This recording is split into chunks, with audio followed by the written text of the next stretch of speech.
Bonjour et bienvenue dans Sois sage et parle fort, le podcast pour oser, se changer, ne plus se conformer, se cultiver, créer, rire, parfois pleurer, défendre nos opinions.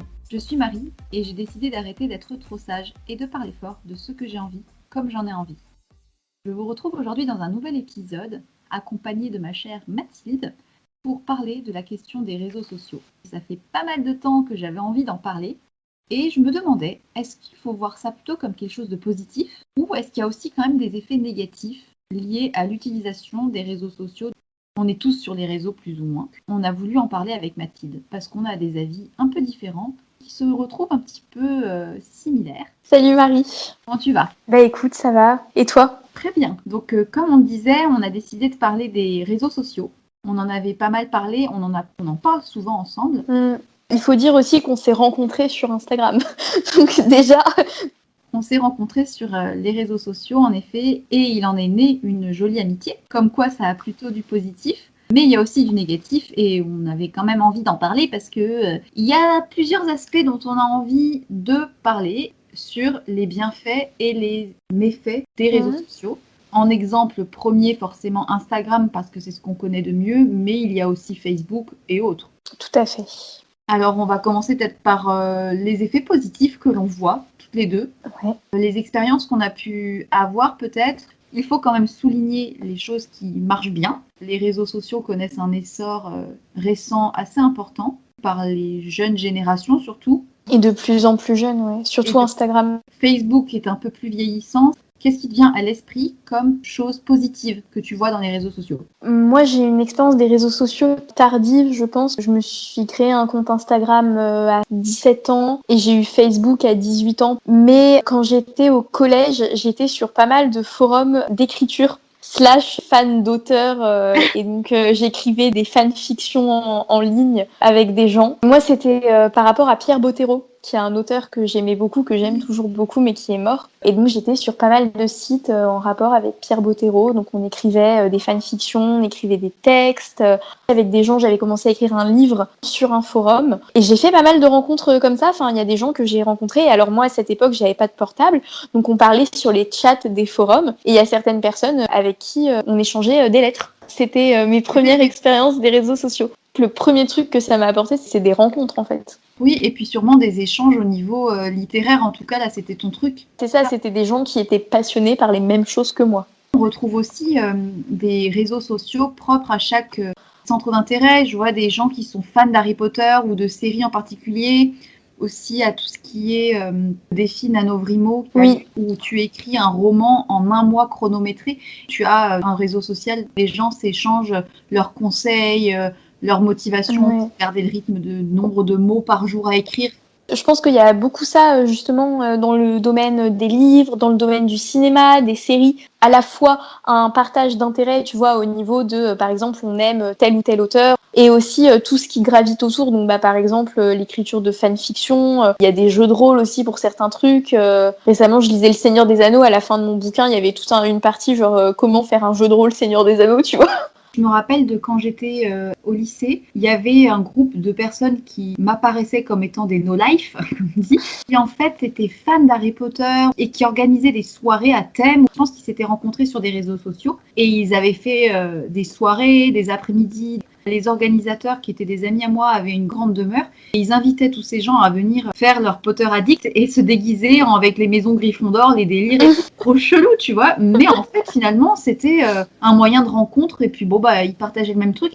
Je suis d'accord avec toi, il y a aussi beaucoup ça dans le domaine culturel, la photographie, la musique. Tu retrouves aussi des forums, des conseils et des sites où tu peux échanger. Tu as aussi même, allez, on va aller plus loin sur des sites de bricoleurs qui sont fans de tricot ou de do it yourself et qui vont donner leur machin. C'est un moyen, le réseau social, de mettre en relation des gens qui ont les mêmes centres d'intérêt. Après, on peut toujours dire qu'on s'enferme dans un milieu, mais ça, c'est autre chose. Tu peux en tout cas partager une passion avec des gens qui sont passionnés aussi, que tu connais pas et qui savent faire des rencontres chouettes. Alors oui, s'enfermer dans un milieu, mais en même temps, tu peux avoir des amis sur les réseaux sociaux et des amis dans la vie de tous les jours. Je parlais pas H24 de Pierre Bottero avec mes amis au collège, mais par contre, sur le forum, on parlait presque que de Pierre Bottero, tu vois, donc ça fait un équilibre aussi. Moi, je me rappelle du premier réseau social que j'ai utilisé, ça devait être Facebook. Je me suis inscrite en 2008, donc j'avais 14-15 ans. C'était d'abord le collège, les photos de classe de copains, copines, machin. Maintenant, je trouve que ça a vieilli, j'y vais plus du tout sur Facebook. Ça a vieilli, ouais. Moi, je me suis inscrite en arrivant à la fac parce que c'est pratique. J'ai l'impression qu'avant, ça ressemblait un peu plus à Instagram, Oui. alors que maintenant, c'est un peu des partages. Moi, j'avais pas, mais d'amis qui avaient et qui partageaient des trucs sur leur mur toutes les 5 minutes, genre t'actualisais ton statut. C'est plus du tout comme ça maintenant. Il y avait une visibilité des publications des gens, de tes amis, les gens qui likaient pas, etc. Et c'était en fait le premier réseau social, mais c'était avec des gens que tu connaissais. Pas forcément tes amis, mais en tout cas les personnes de ta classe, de ton collège. Tu partageais que tu avais trop le seum parce que tu avais un contrôle de maths demain et tu en avais qui likaient. Et si tu n'étais pas liké, c'était la honte parce que putain, t'as personne qui a commenté, quoi. Ah. Mais voilà, et en fait, maintenant, quand j'y vais sur Facebook, c'est plutôt pour la messagerie, pour les groupes, si jamais j'avais des groupes, genre pareil que toi.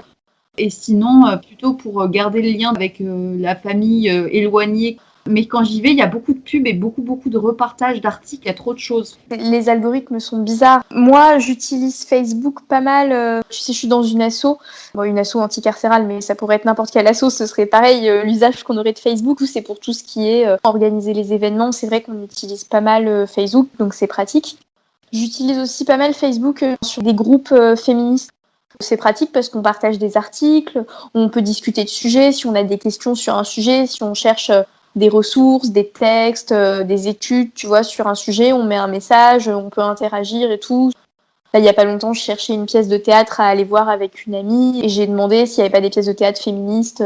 Ça permet aussi d'avoir des milieux spécifiques que tu n'as pas forcément dans la vraie vie. Enfin, moi, je ne suis pas forcément entourée de gens féministes. Et du coup, c'est cool aussi d'avoir ces espaces un peu pour apprendre de nouvelles choses, discuter et tout, tu vois. Par rapport à ça, je pense que c'est aussi grâce, entre guillemets, aux réseaux sociaux que toi et moi avons pu ouvrir notre esprit sur d'autres visions. Moi, toute mon éducation féministe, je l'ai faite, en tout cas le début, c'était vraiment grâce au groupe Facebook et une fille que je suivais sur Instagram, en voyant ses posts et tout, en parlant avec elle. Après, elle m'a proposé de m'ajouter sur un groupe Facebook féministe et à partir de là, je me suis renseignée sur plein de trucs. Et c'est en ça qu'il y a bien un effet positif de transmettre des informations et si ça fait ricocher sur toi, que tu repartages, etc., ça permet de s'ouvrir sur des domaines qu'on ne connaissait peut-être pas. Et puis on se met à cliquer, on voit ça s'est été repartagé, on lit, on se documente, et puis petit à petit, on s'ouvre à des choses qu'on ne connaissait pas. C'est effectivement, je trouve, ce qui est positif, parce que moi, c'est aussi comme ça que je me suis intéressée à la question du féminisme, à la question du végétarisme, du développement durable.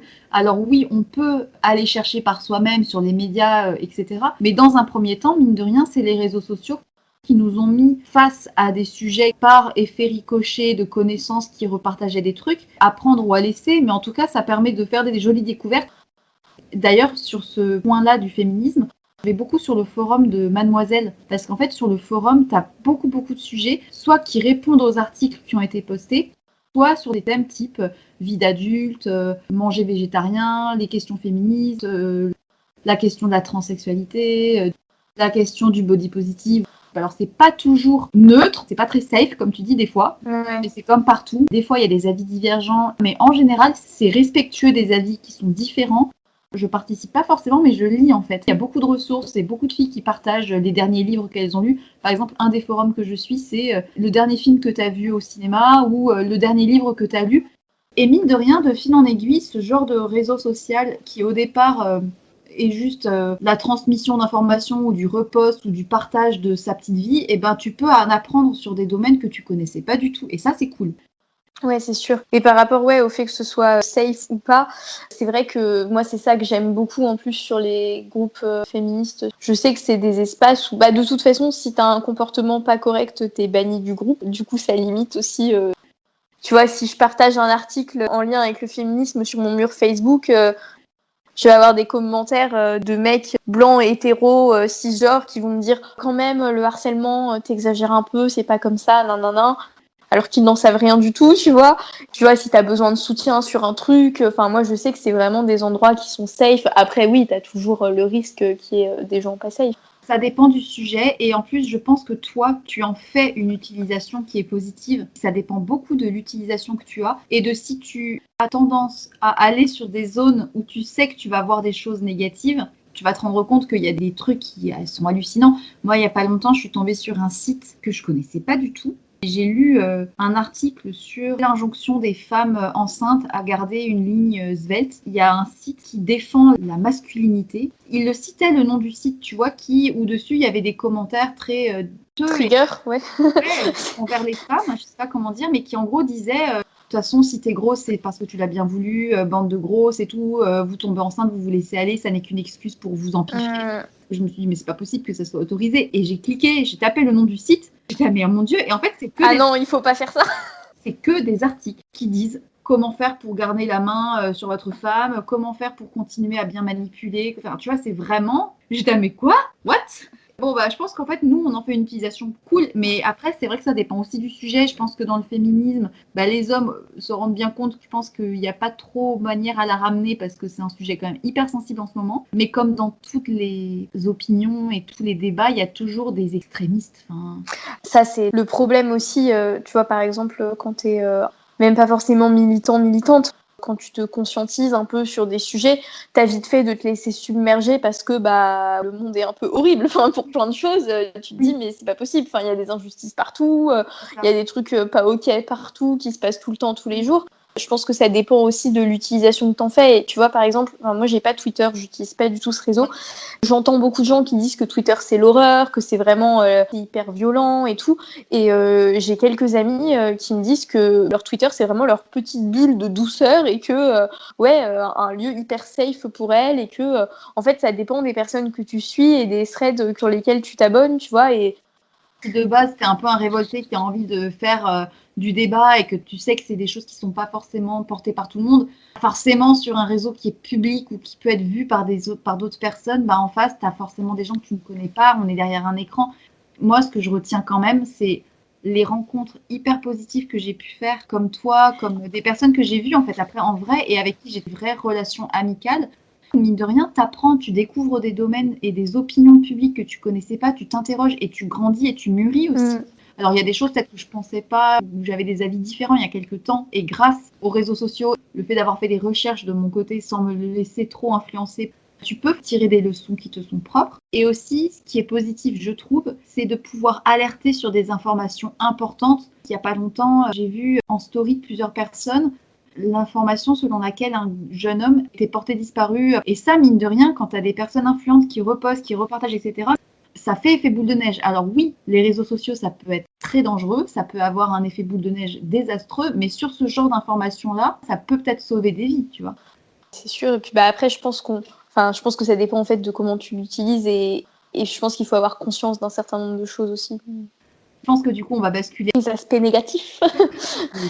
Alors moi déjà, des premières choses que j'ai pu voir quand tu vas sur un réseau social où tu as l'image qui est mise au centre du concept, comme Instagram, où tu postes des photos de toi ou de ta vie, tu as forcément la comparaison. Quand tu vois des personnes se mettre en scène des repas, des styles de vie, des scènes de vie, des amis. Je pense qu'il y a un automatisme qu'on a tous, c'est de se comparer ou d'avoir l'impression que la vie de machin est mieux, qu'elle a l'air heureuse, qu'elle a l'air épanouie. Et en fait, le côté instantané d'un compte est peut-être parfois faux. Certaines personnes, c'est un métier, c'est de la communication qui leur permet soit de s'inventer une vie, soit de faire croire que tout va bien parce que eux, ça les fait se sentir mieux.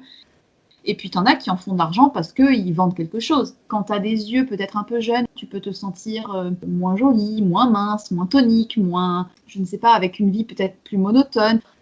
Moi, maintenant, ça va. Je prends ce qu'il y a à apprendre et le reste, je ne vois pas. Après, moi, pour le coup, les personnes, tu vois, vraiment qui sont cataloguées comme influenceuses, ces nanas, bon, je dis surtout des nanas parce que moi, je suis surtout des femmes, mais il y a aussi des hommes, tu vois, qui ont vraiment plusieurs milliers d'abonnés, voilà.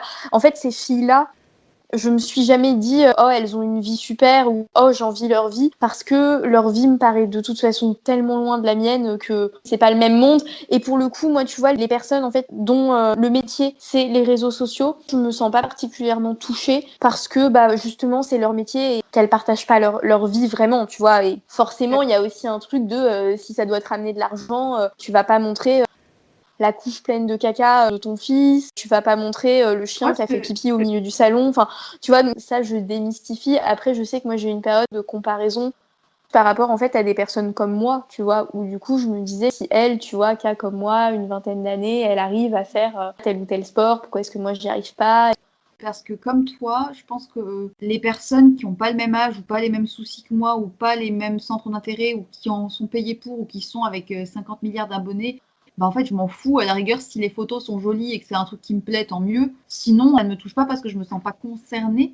Mais effectivement, on peut parfois se sentir dans une idée de comparaison quand la personne en face a potentiellement le même âge, les mêmes inquiétudes que nous ou la même démarche que nous et qu'elle va peut-être mieux réussir à dépasser des blocages ou avancer plus vite que soi dans la vie, plus arriver à lâcher prise sur plein de choses que nous, on n'arrive pas à faire, tu vois. Et ça peut être un biais.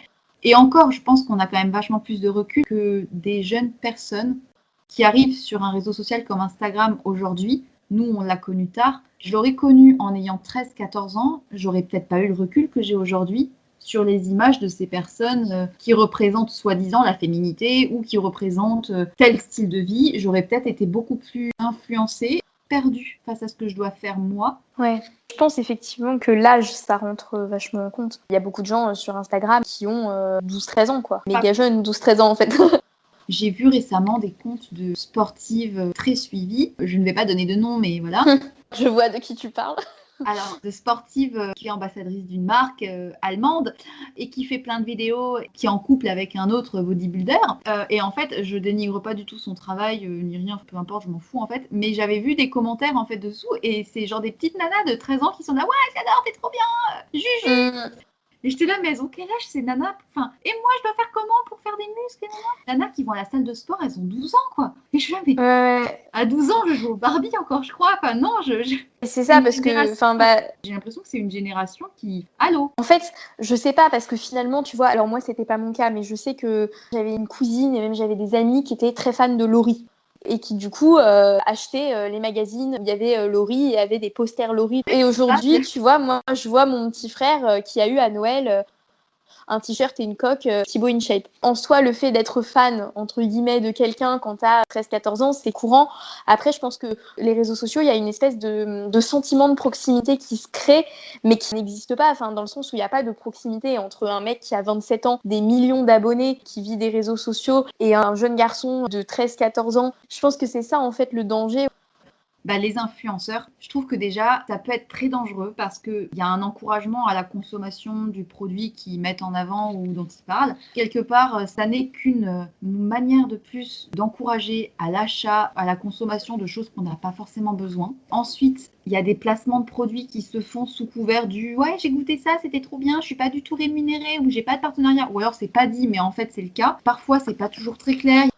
Je sais pas si tu as vu la vidéo d'Enjoy Phoenix. Elle voulait plus recevoir de produits, ouais. Il y a un gaspillage énorme quand on pense aux quantités qui sont envoyées à des influenceurs pour qu'on parle d'eux, alors qu'au final, les marques, elles balancent ça dans des cartons. Et ça devient une usine à faire parler de telles choses, une usine à donner envie aux gens d'acheter le produit, le truc. J'ai lu un article il y a pas longtemps sur l'influence des Instamums. Et c'était les mamans qui testent des produits pour enfants, ou des influenceurs qui parlaient de produits pour enfants. Et c'est les petits jeunes, enfin quand je dis enfants, c'est 12-13 ans, qui voient ces images-là et ensuite le demandent aux parents. J'ai pas les statistiques en tête parce que j'ai lu l'article en travers. Les achats de ces produits-là étaient en effet supérieurs parce que les enfants ensuite disent à maman dans le magasin, je veux ça. C'est un encouragement à la consommation et c'est anti-minimalisme. On va dire que dans la... De toute façon, on est dans une société qui est globalement très anti-minimaliste. Hein. Et les réseaux sociaux enfoncent le clou encore plus sur cette consommation et sur cette société consumériste sans vraiment besoin réel derrière. Cette influence-là des placements de produits, des concours et des influenceurs, c'est encore une fois une mise en scène avec une image que ce produit est indispensable parce qu'il vous apporte ça, ça, ça, ça, ça, ça, ça. Et oui, moi aussi, quand je vois des crèmes machin, je me dis ah ouais, cette crème elle a l'air trop bien pour ma peau et tout. Mais en fait, j'en ai pas forcément besoin. Et ce mélange de couscous, truc mûche, il est peut-être très bon. Il est aussi très cher. Et entendre parler à longueur de journée de la marque qui est bio et qui est géniale. Oui, c'est des marques que j'achète en plus parfois. C'est en fait d'avoir cette matraque. Moi, au bout d'un moment, ça me donne même plus envie d'en acheter en fait. C'est clair. Plus je vois un produit qui est mis en avant par des influenceurs et qui est matraqué à longueur de journée, j'ai utilisé cette lentille, cette farine, ce machin, ce truc pour faire ci, ça, ci, nana. À force, t'es là, non mais c'est bon, là, c'est la marque truc mûche, là, j'en peux plus. Enfin, Par rapport au côté mise en scène alimentaire, parce que pour le coup, c'est quelque chose qui est très utilisé sur Instagram, la mise en scène culinaire et des modes de vie, santé, tout ça. Les comptes qui revendiquent des alimentations ou qui revendiquent de l'acceptation de son corps, de soi, alors qu'en fait, ils ne sont pas légitimes pour le faire, qui vantent des informations contraires ou des choses qui ne sont pas fondées. Et en face, tu as des yeux qui lisent et qui ne savent pas forcément discerner le vrai du faux.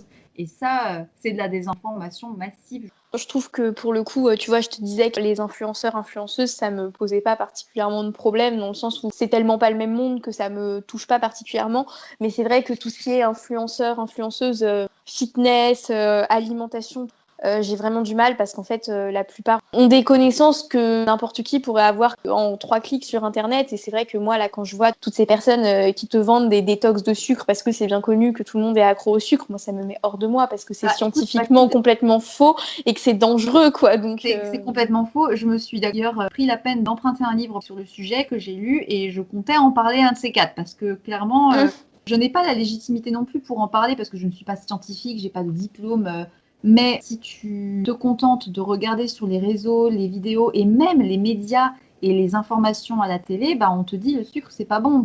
Si tu n'as pas les connaissances appropriées et si tu es peut-être un peu crédule et que tu te dis elle est pro, tu peux vite tomber dans le panneau.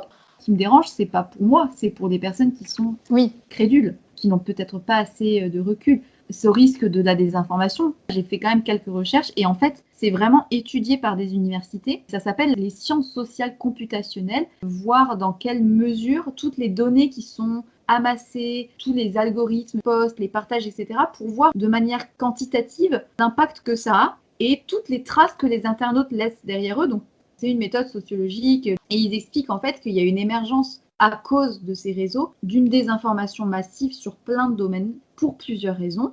Déjà, les gens, quand ils reçoivent une information X, il y a une part importante d'analphabétisme, c'est-à-dire que tu ne comprends pas forcément l'information comme tu devrais la comprendre. C'est en gros une interprétation que tu te fais, c'est l'incapacité à comprendre convenablement un texte. Et en fait, ça concerne la moitié des personnes qui ont entre 16 et 65 ans. C'est énorme.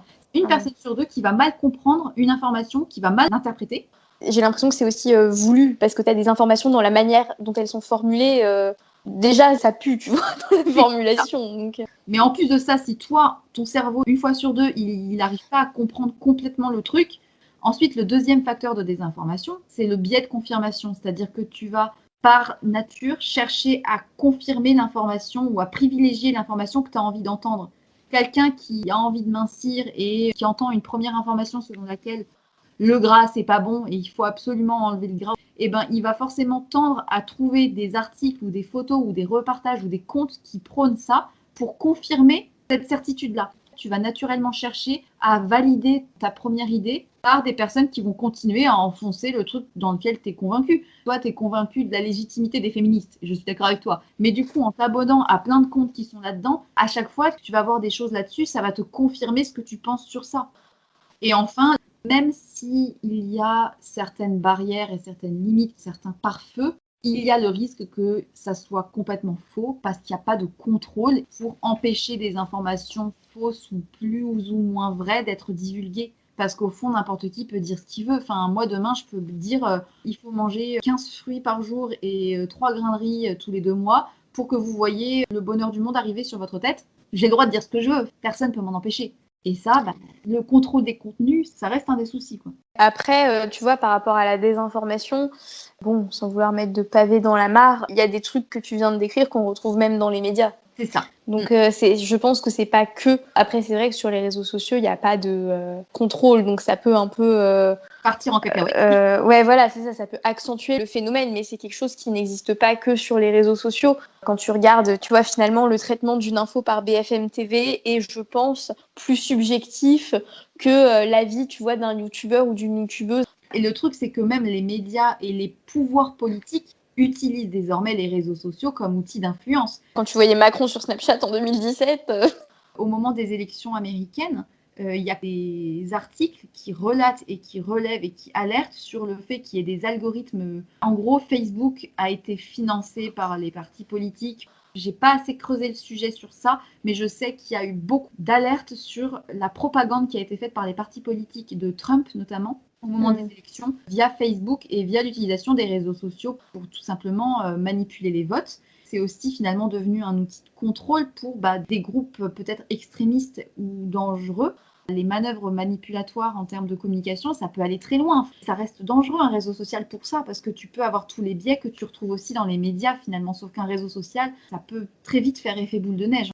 Je ne sais pas ce que tu en penses, mais il y a aussi récemment pas mal d'articles qui relatent les risques de déprime sur les jeunes à cause des réseaux sociaux.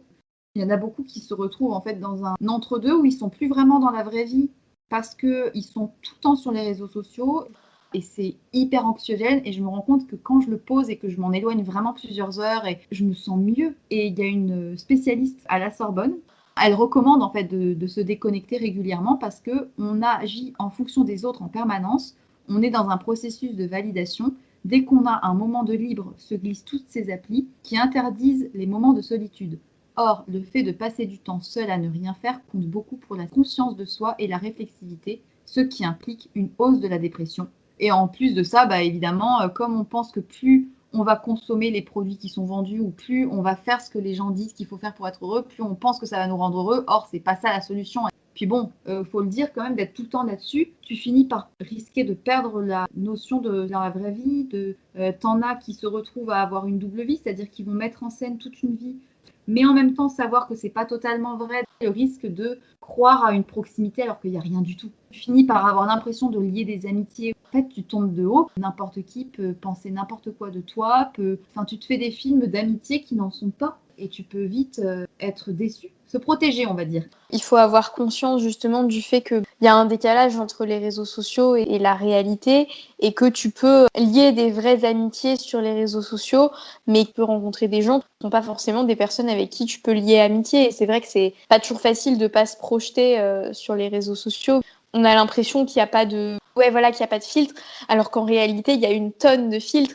Et ça va dans les deux sens. Tu vois, des gens qui font des remarques sur les réseaux sociaux, mais dans la vraie vie, ils te diraient jamais ça. Toutes ces femmes enceintes, par exemple, qui reçoivent des messages « Ah, t'as pris du poids, tu devrais pas manger ça, machin ». Enfin, déjà, dans la vraie vie, les gens se le permettent, mais en général, pas trop quand ils connaissent pas, tu vois. T'as des gens, ils connaissent pas, ils viennent t'envoyer des messages, t'es là, mais on ne se connaît pas. Alors moi, j'ai la chance de recevoir des choses hyper positives. J'ai déjà été déçue, bien sûr, ça m'est arrivé, et pour le coup, ça m'a énormément touchée. C'est là que tu te dis, putain, mais je suis ridicule, j'ai été touchée par ça, alors que ça devrait pas me toucher. C'est pas ma famille, c'est pas des personnes que je côtoie réellement. Et c'est ça qui n'est plus, c'est d'être touchée alors que j'aurais pas dû. Et c'est là que je me dis, même moi qui peux avoir un discernement un peu plus important qu'une gamine de 8 ou 9 ans ou 10 ans ou 13 ans, même moi qui peux avoir un peu de discernement, j'ai été touchée. Donc, pour moi, c'est un des biais les plus importants, c'est que ça en va de la santé mentale et physique de beaucoup de personnes. Et je pense du coup que l'usage qui en est fait peut être très dangereux quand on n'a pas un certain âge. En fait, au-delà de l'âge, moi je pense aussi que, tu vois, on a beaucoup dit avec l'arrivée, le développement des réseaux sociaux, c'est dangereux, c'est pas bien. On disait c'est dangereux, mais on t'expliquait pas pourquoi, on t'expliquait pas du coup comment les utiliser pour que ce soit pas dangereux. Je pense que c'est ça le vrai problème. Et j'ai l'impression que maintenant, il y a quand même un peu plus d'informations. On t'explique ce qui est dangereux. Le truc, c'est pas de dire c'est dangereux, donc il faut pas l'utiliser, parce qu'on sait très bien que de toute façon, il y aura utilisation. Moi, il y a une chaîne YouTube que j'aime bien qui s'appelle Le Roi des Rats. Il parle en fait de plein d'abus et de dangers des réseaux sociaux. Oui, mais le problème, Mathilde, c'est qu'il y a beaucoup de parents qui n'ont pas conscience des dangers parce qu'ils n'étaient peut-être pas assez alertés dessus. Comme il n'y a pas de contrôle et qu'il n'y a pas de limite légale suffisamment forte pour empêcher des jeunes d'aller dessus, même si tu éduques ton enfant et que tu lui expliques, etc., à un moment donné, il y a quand même des choses qui sont matraquées en permanence sur des écrans. Même si tu expliques à un enfant que ça, c'est pas la vraie vie, que ça, c'est pas la réalité, qu'il faut pas se faire influencer, il y a quand même un risque de voir des choses qu'il ne devrait pas voir. Même si tu éduques ta fille à accepter son corps et à comprendre que le corps qui est vendu dans les magazines et dans les réseaux sociaux, c'est pas la vérité, elle voit que ces images-là en permanence. Aujourd'hui, on voit aussi beaucoup de comptes qui vont vendre des programmes de santé, etc. Et je trouve que c'est le plus dangereux sur les réseaux sociaux. Il y a beaucoup de divulgation d'informations en matière de santé. Et en fait, je trouve ça particulièrement dangereux parce que c'est pas juste une histoire de mode et de s'habiller de telle manière, c'est carrément une histoire de sa santé et de sa vie et de son état physique et où on s'en remet à des conseils de personnes qui ont des diplômes qu'elles ont payés sur Internet ou des connaissances qui sont piochées de ci, de là sur Google. Moi, c'est ça qui me dérange, c'est que ça concerne beaucoup la santé On est déjà dans une société qui a tendance à s'inquiéter beaucoup de ces questions. On met encore plus l'idée de la peur et de faire attention et de faire telle chose ou pas telle chose. On va dire que ça donne un certain pouvoir à certains comptes ou certaines influenceuses. C'est le côté désinformation qui me gêne le plus, je crois. Je suis d'accord avec toi et en même temps, tu vois, par rapport à ça, j'ai aussi l'impression que les réseaux sociaux, ça peut permettre de véhiculer justement d'autres images, tu vois, ce dont on parlait tout à l'heure. Enfin, on n'a pas attendu les réseaux sociaux pour présenter des corps normés, toujours la même chose, de femmes grandes, blanches. Justement, les réseaux sociaux, ça peut aussi permettre de véhiculer d'autres représentations. L'argument santé, il est assez dangereux, mais finalement pas que sur les réseaux sociaux. Il y a quand même du positif qui en émerge, j'ai l'impression récemment, de courants qui vont à contre-courant de la norme justement en utilisant les réseaux sociaux comme outil de revendication. Je pense que ça peut être positif, ça peut servir de tremplin pour s'intéresser à des sujets et pour rencontrer des gens dans la vraie vie, faire des passerelles pour les rencontrer dans la vraie vie. Voilà, garder du recul, quoi. Utiliser les ressources qui sont positives et pertinentes pour peut-être rencontrer des gens après dans la vraie vie. Et on va dire faire le tri entre le business et les relations réelles. De toute manière, une information sur un réseau social, il faudra toujours aller la vérifier par soi-même et la tester sur soi-même et trouver sa vérité à soi plutôt que de trouver des vérités chez des personnes différentes. Les images que l'on voit sur les réseaux sociaux, les repartages ne sont pas des vérités absolues, mais sont les vérités d'une personne et que c'est à nous de faire le tri. Tout à fait. Moi, le mot d'ordre un peu de ma vie en général, c'est essayer de ne garder que ce qui me convient et ce qui m'apporte des choses positives. Et mettre à la poubelle le reste. Donc, si vous êtes face à des images qui vous polluent, ou s'il y a des choses qui vous font culpabiliser, ou s'il y a des informations qui vous semblent douteuses, qui ne sont pas véhiculées par des personnes diplômées, en train de vendre des produits, des marques, des choses qui ne vous apportent finalement rien, bah, vous connaissez le petit bouton pour se désabonner. Ça, je pense que c'est hyper important. Dès Ouais. que vous sentez que quelqu'un vous fait pas du bien, bah, vous vous en foutez. Voilà. Enfin, de toute façon, Dès qu'il y a- vous devez rien à cette personne. Donc, Déjà, et puis dès qu'il y a des images qui reviennent en boucle et qui ne vous intéressent pas, qui ne vous apportent rien, voire pire, qui vous saoulent, plus d'hésitation à avoir, vous allez dans la petite coche à droite, se désabonner, êtes-vous sûr, oui, vous inquiétez pas, la vie va continuer, vous ne passerez pas à côté de choses indispensables, et ne vous en faites pas. au pire, il y aura toujours quelqu'un pour vous dire s'il s'est passé des choses importantes. Voilà, on va dire ça. Sur ce, bah écoute Mathilde, à très bientôt, j'espère. Oui, j'espère aussi, ça devrait. Je vous souhaite une très bonne journée ou une très bonne soirée. Je vous remercie encore pour toutes vos petites écoutes et vos retours sur les épisodes. Soyez sages un peu et parlez fort beaucoup.